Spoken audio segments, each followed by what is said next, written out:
சொல்லுகிறார். எகிப்திலே அவர்கள் கொள்ளையிட்டார்கள். நமது பிள்ளைகளே, வாழ்க்கையில் எவையெல்லாம் இல்லாமல் இருக்கிறதோ, இதுவரையும் கிடைக்காத ஆசீர்வாதங்களை நீங்கள் கொள்ளையிடுவீர்கள். இது உங்களுக்கான கொள்ளையாய் கர்த்தர் வைத்திருக்கிறார். வரப்போகிற புதிய ஆண்டிலே திருச்சபைக்கும் கர்த்தருடைய ஊழியக்காரருக்கும் விசுவாச மக்களாகிய உங்கள் ஒவ்வொருவருக்கும் கர்த்தருடைய வார்த்தையாய் சொல்கிறேன், நீங்கள் கொள்ளையிடுவீர்கள். ஒருவேளை இதுவரை நீங்கள் அப்படி உங்கள் வாழ்க்கை நலனில்லாமலே இருந்திருக்கலாம். நலனாக இருந்திருக்கலாம். உங்களுக்கான ஆண்டவர் உங்களோடு கூட இருக்கிறார்.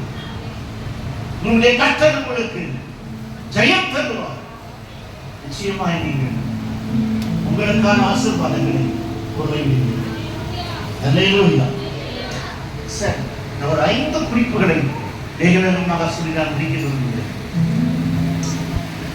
என்ன அப்படின்னா, உங்களுக்கு